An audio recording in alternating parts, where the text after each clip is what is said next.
Hi everyone, welcome back to Digital Partners. In today's video, we are going to show you how to put pictures in TikTok comments. Let's get started. First, make sure you have the latest version of TikTok.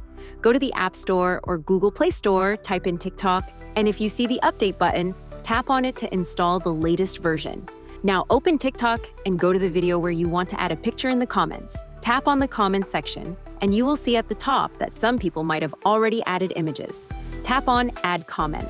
Right next to the emoji icon, you will see a small picture icon. Tap on it.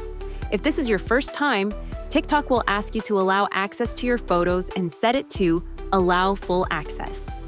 Once that is done, go back to TikTok, tap the picture icon again, and select the image you want to upload.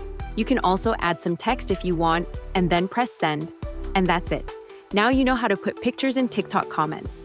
We hope this tutorial was helpful. If you have any questions, feel free to drop them in the comments. Don't forget to like, subscribe, and hit the bell so you won't miss our upcoming tutorials. Thanks for watching Digital Partners, and I'll see you in the next video. Bye.